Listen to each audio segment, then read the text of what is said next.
पिले माने एबे एमआईएल रो सी सेट रो क्वेश्चन ने कॉपीराइट उस्ता पिले जो माने वीडियो को नुआ करी आछो प्रथमे चैनल को सब्सक्राइब करी तुमर सांग मानक पाखु शेयर करो हैला।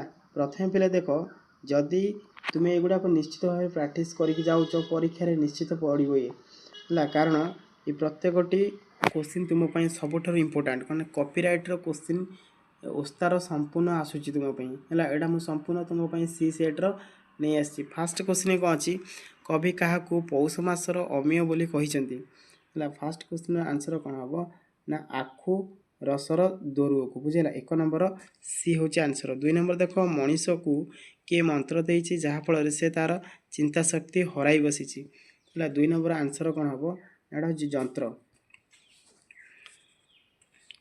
तापर देख पे तीन नंबर क्वेश्चन कौन अच्छी ना उत्कल जननी पाद को किए धौत करुछि है। तीन नंबर आंसर हूँ सागर। चार नंबर देख बीरबाला क्यों गीत गाउथिले है। ताले चार नंबर आंसर कौन हम ना समर संगीत बुझेला। तापर नेक्स्ट क्वेश्चन देख पिले नेक्स्ट क्वेश्चन अच्छे कौन ना खंडायत बधू तार स्वामी को समर प्रांगण को पठाइला समय कौन बजाई थाए है। पांच नंबर आंसर कौन हम एटा सी हम रणसिंगा। 6 नंबर क्वेश्चन देख मनीष भाई कवितार विधातार बरपुत्र अमृतर संतान आदि क्या संबोधन करिसेंती है। 6 नंबर आंसर कौन हम ना मनीष मानक बुझेला। ए बी हूँ तार आंसर। 7 नंबर देख गोपबंधु दरिद्र मुखरे अन्न देला बेले कौन भूली जाउथिले है। 7 नंबर कौन हम आंसर ना धर्म निजर धर्म को से भूली जाउथिले बुझेला। एबे 8 नंबर देख पिले मृत्यु रज्जु छिड़ा होई है। मृत्यु रज्जु छिड़ाई कौन धरवा को मनीष मान को आह्वान देइछंती है। 8 नंबर ए हूँ आंसर जीवन सूत्र।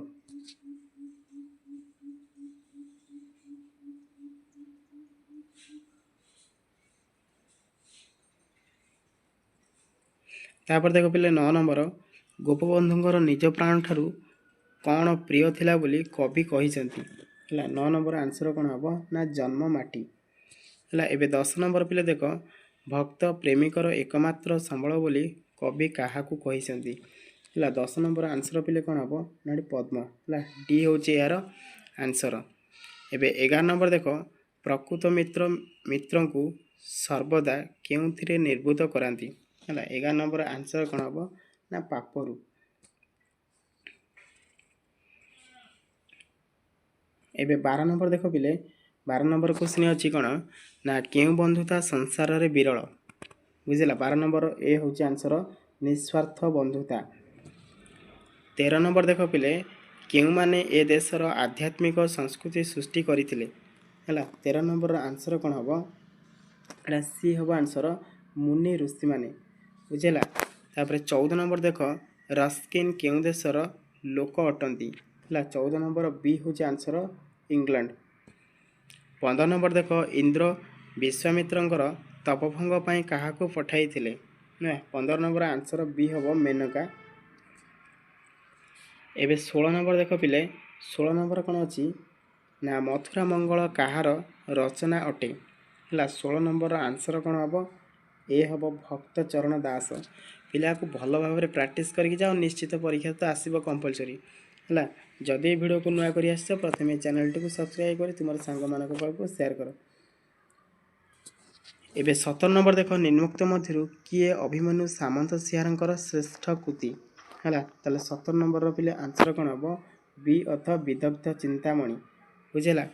8 नंबर देख साहित्य दर्पणर रचयिता किए है। 8 नंबर आंसर हम ए हूँ विश्वनाथ कविराज। 19 नंबर देख रामकृष्ण बोस कि प्रकार व्यक्ति थिले 19 नंबर आंसर कौन पिले एटा हूँ सी हूँ आंसर धर्मवीरु। 20 नंबर देख देशी कुकुरटी कौन देखिले लांगुड़ गुंजी मालिक पाखक पलाई जाए है। 20 नंबर पिले आंसर डी हम बिलुआ बुझेला। तापर देख 21 नंबर पिले 21 नंबर कौन अच्छी ना साप्ताहिक पुराण पाठ समावेश समस्त मुहर कहार प्रशंसा थिला है। 21 नंबर पिले आंसर कौन हम ना दियंकर ବୁଝିଲା ଏ ହେଉଛି ତାର ଆନ୍ସର। 22 ନମ୍ବର ଦେଖ ଲକ୍ଷ୍ମୀର ବାପାଙ୍କୁ କ'ଣ କରାଇ ଦେବାକୁ ସେ ଠାକୁରାଣୀଙ୍କୁ କହିଲା। ହେଲା 22 ନମ୍ବର ପିଲା ଆନ୍ସର କ'ଣ ହେବ? ସି ହେବ ଆନ୍ସର କିଛି ଟଙ୍କା। 23 ନମ୍ବର ଦେଖ ଯାହାର ଦାନା ଖାଇ ମୁଁ ମଣିଷ ତାର ନିମକ ହାରାମି ଅସମ୍ଭବ ଏ କଥା କିଏ କହିଥିଲେ? ହେଲା ପିଲା 23 ନମ୍ବର ପିଲା ଆନ୍ସର କ'ଣ ହେବ ନା ରାମ ବାହାଦୁର ବା ରାୟ ବାହାଦୁର ବୁଝିଲା। ତାହେଲେ 24 ନମ୍ବର ଆନ୍ସର ଦେଖ ପିଲା 24 ନମ୍ବର କ୍ୱେଶ୍ଚିନ୍ କ'ଣ ଅଛି ନା ବିମଳା ବାବୁ ଡାକିଲା ବେଳେ ରୀନା ବୋଉ କ'ଣ କରୁଥିଲେ? ହେଲା ତାହେଲେ 24 ନମ୍ବର ଆନ୍ସର କ'ଣ ହେବ ନା ନଳା ଧୋଉଥିଲେ ବୁଝିଲା ଏଇଟା ଡି ହେବ ଆନ୍ସର। ଏବେ ଦେଖ ପିଲେ 25 ନମ୍ବର ବୋହୂଟି ପ୍ରଥମେ ଶଙ୍ଖା ପିନ୍ଧିବାକୁ ହାତ ବଢ଼ାଇ ନଥିଲା କାହିଁକି? ହେଲା 25 ନମ୍ବର ଆନ୍ସର କ'ଣ ହେବ ନା ତାକୁ ଲଜ୍ଜା ହେତୁ ବୁଝିଲା। 26 ନମ୍ବର ଦେଖ ଦଳ ବେହେରା ବାବାଜୀ ବେଶରେ ବନପଥରେ ବସିଥିବା ବେଳେ ଦୂରରୁ କିଏ ଡାକିଲା ଭଳି ଶବ୍ଦ ହେଲା? ହେଲା 26 ନମ୍ବର ପିଲା ଆନ୍ସର କ'ଣ ହେବ? ବି ହେଉଛି ଆନ୍ସର ହେବ ପକ୍ଷୀ। 27 ନମ୍ବର ଦେଖ ପଦୀ ଗଣ୍ଠିଲି ଧରି କୁଆଡ଼େ ଯିବାକୁ ବାହାରିଲା? ହେଲା 27 ନମ୍ବର ସି ହେବ ଆନ୍ସର ନିଜ ଗାଁକୁ। ନେକ୍ସଟ କ୍ୱେଶ୍ଚିନ୍ ଏବେ ଦେଖିବା ପିଲେ 28 ନମ୍ବର କ'ଣ ଅଛି ନା ରାୟ ବାହାଦୁର ତକିଆ ତଳୁ କ'ଣ ବାହାର କଲେ? ହେଲା 28 ନମ୍ବର ପିଲେ ଆନ୍ସର କ'ଣ ହେବ ନା ଚାବି ଲେନ୍ଥା ବୁଝିଲା। 29 ନମ୍ବର କ୍ୱେଶ୍ଚିନ୍ ଅଛି ଜ୍ୱରରେ ପଡ଼ିବାର କେତେ ଦିନ ଭିତରେ ଲକ୍ଷ୍ମୀ ଚାଲିଗଲା? ହେଲା ତାହେଲେ 29 ନମ୍ବର ପିଲେ ଆନ୍ସର କ'ଣ ହେବ? ବି ହେବ ଆର କରେକ୍ଟ ଆନ୍ସର ଅର୍ଥ 3 ଦିନ।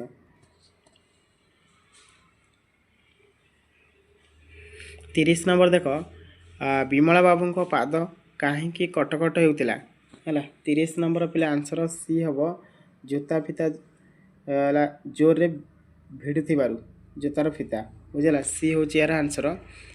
ତାପରେ 31 ନମ୍ବର ଦେଖ ମୁକ୍ତି ପାଇବାର ଇଚ୍ଛା ଏକ ପଦରେ ପ୍ରକାଶ କଲେ କ'ଣ ହେବ? ମୁମୁକ୍ଷା ବୁଝିଲା ମୁମୁକ୍ଷାର ଆନ୍ସର ହେବ। ତାପରେ 32 ନମ୍ବର ଦେଖ ପିଲେ 32 ନମ୍ବର କ'ଣ ଅଛି ହିଂସା ଏହି ପଦରେ ବ୍ୟବହାରିକ ଧାତୁଟି କ'ଣ? ହେଲା 32 ନମ୍ବର ଆନ୍ସର ସି ହେବ ହିନ୍ସ ବୁଝିଲା। 33 ନମ୍ବର ଦେଖ ପିଲେ 33 ନମ୍ବର କ୍ୱେଶ୍ଚିନ୍ କ'ଣ ଅଛି ନା ଦେୟ ଏଥିରେ ଥିବା ପ୍ରତ୍ୟୟଟି କ'ଣ? ହେଲା 33 ନମ୍ବର ଆନ୍ସର ସି ହେବ ଝିଅ। 34 ନମ୍ବର ଦେଖ ପିଲେ ନିମ୍ନୋକ୍ତ ମଧ୍ୟରୁ କିଏ କୃତ ଅର୍ଥରେ ଅପ୍ରତ୍ୟୟର ଉଦାହରଣ ଅଟେ? ହେଲା 34 ନମ୍ବର ଆନ୍ସର ହେବ ବି ଆର୍ଟ୍ସ ବୁଝିଲା। ତାପରେ 35 ନମ୍ବର କ୍ୱେଶ୍ଚିନ୍ ଦେଖ ପିଲେ 35 ନମ୍ବର କ'ଣ ଅଛି ସୈନ୍ୟ ଏଥିରେ କେଉଁ ଅର୍ଥରେ ଝିଅ ପ୍ରତ୍ୟୟ ହୋଇଛି? ହେଲା 35 ନମ୍ବର ଆନ୍ସର ବି ହେବ ସ୍ୱ ଅର୍ଥରେ। ଏବେ 36 ନମ୍ବର ଦେଖିବା ଏମାନଙ୍କ ମଧ୍ୟରୁ କେଉଁଥିରେ ବୃତ୍ତି ଅର୍ଥରେ ଇ ପ୍ରତ୍ୟୟ ହୋଇଛି? ହେଲା 36 ନମ୍ବର କ'ଣ ହେବ ନା ମୁକ୍ତାରୀ ହେଲା ବି ହେଉଛି ଏହାର କରେକ୍ଟ ଆନ୍ସର। 37 ନମ୍ବର ଦେଖ ଅନୁକରଣ ଏ ଶବ୍ଦର ଗଠନ ରୀତି କିପରି? ହେଲା ତାହେଲେ 37 ନମ୍ବର କ'ଣ ହେବ? ଏହା ହେଉଛି ସି ଆନ୍ସର ହେବ ଅନୁକୁ ଅନ ବୁଝିଲା ଏଇଟା ହେଉଛି ସି ହେବ ଆନ୍ସର। ଏବେ 38 ନମ୍ବର ଦେଖ ପିଲେ 38 ନମ୍ବର କ୍ୱେଶ୍ଚିନ୍ କ'ଣ ଅଛି ଅନୁଜନନ ଏହି ପ୍ରକୃତି ପ୍ରତ୍ୟୟରୁ ସୃଷ୍ଟ ଶବ୍ଦଟି କ'ଣ? ହେଲା 38 ନମ୍ବର ପିଲା ଆନ୍ସର ଡି ହେବ ଅନୁଜ। 39 ନମ୍ବର ଦେଖ ପିଲେ ସମାସ ବାକ୍ୟ ନଥାଇ ଯେଉଁ ସମାସ ହୁଏ ତାହାକୁ କି ସମାସ କୁହାଯାଏ? ହେଲା 39 ନମ୍ବର ଏଇଟା କ'ଣ ହେବ ନା ନିତ୍ୟ ସମାସ। 40 ନମ୍ବର ଦେଖ ପିଲେ ଦୁର୍ଭିକ୍ଷ ଏହି ସମାସର ବିଗ୍ରହ ବାକ୍ୟଟି କ'ଣ ହେବ? ହେଲା 40 ନମ୍ବର ଆନ୍ସର କ'ଣ ହେବ ନା ଭିକ୍ଷାର ଅଭାବ ବୁଝିଲା ଏହା ହେଉଛି ବି ହେଉଛି ଆନ୍ସର। ଏବେ 41 ନମ୍ବର ଦେଖ ପିଲେ ହରିବାବୁ ଘଟଣାକୁ ଅମୂଳଚୂଳ ବର୍ଣ୍ଣନା କଲେ ରେଖାଙ୍କିତ ପଦଟି କେଉଁ ସମାସ? ହେଲା 41 ନମ୍ବର ଏହା ହେଉଛି ଅବ୍ୟୟୀ ଭାବ ବୁଝିଲା ଏ ହେଉଛି ତାର ଆନ୍ସର। 42 ନମ୍ବର ଦେଖ କୁସିତ ଅଟେ ଆକାର ଏହି ବ୍ୟାସ ବାକ୍ୟର ସମାସ କ'ଣ ହେବ? ହେଲା ଏଇଟା ହେଉଛି କଦାକାର ହେଲା ଏ ହେଉଛି ଏହାର ଆନ୍ସର। ତାପରେ 43 ନମ୍ବର ଦେଖ ପିଲେ ଏକ ଜମିର ଧାନ ଉତ୍ତମ ଅଟେ ରେଖାଙ୍କିତ ପଦଠାରେ କେଉଁ ସମ୍ବନ୍ଧ ହୋଇଛି? ହେଲା ତାହେଲେ 43 ନମ୍ବରର ଆନ୍ସର କ'ଣ ହେବ ପିଲେ? ହେଲା 43 ନମ୍ବର ବି ହେଉଛି ଆନ୍ସର ହେବ ଆଧାର ଅଧେୟ ସମ୍ବନ୍ଧ। 44 ନମ୍ବର ଦେଖ ସ୍ୱର୍ଗକୁ ନିଶୁଣି ନାହିଁ ରେଖାଙ୍କିତ ପଦର ସକାରଣ ବିଭକ୍ତି ନିର୍ଣ୍ଣୟ କର। ହେଲା ତାହେଲେ 44 ନମ୍ବର ପିଲେ ଆନ୍ସର କ'ଣ ହେବ ନା ଏହା ହେଉଛି ନିମିତ୍ତାର୍ଥେ ଚତୁର୍ଥୀ ହେବ। ବୁଝିହେଲା, ଏ ହେଉଛି ତାର ଆନ୍ସର। ଏବେ 45 ନମ୍ବର ଦେଖ ପିଲେ, 45 ନମ୍ବର କ୍ୱେଶ୍ଚିନ୍ କ'ଣ ଅଛି, ଯାହାକୁ କୌଣସି ବସ୍ତୁ ସମକ୍ଷ ରୂପେ ଦାନ କରାଯାଏ ତାହାର କେଉଁ କାରକ ହୁଏ। ହେଲା 45 ନମ୍ବରର ପିଲେ ଆନ୍ସର ବି ହେବ ସମ୍ପ୍ରଦାନ କାରକ। 46 ନମ୍ବର ଦେଖ, ରାଜହଂସ ଏହାର ଠିକ୍ ବ୍ୟାସ ବାକ୍ୟଟି କ'ଣ। ହେଲା 46 ନମ୍ବର ଆନ୍ସର କ'ଣ ହେବ ପିଲେ, ସି ହେବ ରାଜା ଓ ହଂସ। ବୁଝିହେଲା। ଏବେ 47 ନମ୍ବର ଦେଖ ପିଲେ, ଉପମାନ ସହିତ ସାଧାରଣ ଧର୍ମବାଚକ ପଦର ସମାସକୁ କି ସମାସ କୁହାଯାଏ। ହେଲା 47 ନମ୍ବର ପିଲେ ଆନ୍ସର କ'ଣ ହେବ ନା ବି ହେବ ଆନ୍ସର ଉପମାନ କର୍ମଧାରୟ। 48 ନମ୍ବର ଦେଖ, ଆୟୁ ଯୁକ୍ତ ବେଦ ସନ୍ଧି କଲେ କ'ଣ ହେବ। ହେଲା ତାହେଲେ 48 ନମ୍ବର ଆନ୍ସର କ'ଣ ହେବ ଆୟୁର୍ବେଦ। ହେଲା ସି ହେଉଛି ଏହାର ଆନ୍ସର। ଏବେ ଶେଷ କ୍ୱେଶ୍ଚିନ୍କି ଯିବା। 49 ନମ୍ବର, ଅନ୍ୱେଷଣ ଏହାର ସନ୍ଧି ବିଚ୍ଛେଦ କର। ଅନ୍ୱେଷଣର ସନ୍ଧି ବିଚ୍ଛେଦ କ'ଣ ହେବ, ଅନୁଯୁକ୍ତ ଏଷଣ ଅର୍ଥ ଡିଟା ହେଉଛି ଆନ୍ସର। ଏବେ 50 ନମ୍ବର କ୍ୱେଶ୍ଚିନ୍ ଆସିଲା କ'ଣ ନା ଅଙ୍ଗୁର ଶବ୍ଦଟି କେଉଁ ଭାଷାରୁ ଆସି ଆମ ଭାଷାରେ ବ୍ୟବହୃତ ହୋଇଛି। ହେଲା 50 ନମ୍ବର ଆନ୍ସର ହେବ କ'ଣ ପାରସିକ। ପିଲେ ଯଦି ଭିଡ଼ିଓଟି ତୁମକୁ ଭଲ ଲାଗିଥାଏ ଏହି ଭିଡ଼ିଓ ଗୋଟେ ଲାଇକ୍ କରି ତୁମର ସାଙ୍ଗମାନଙ୍କ ପାଖକୁ ଜଲ୍ଦି ଜଲ୍ଦି ସେୟାର କର।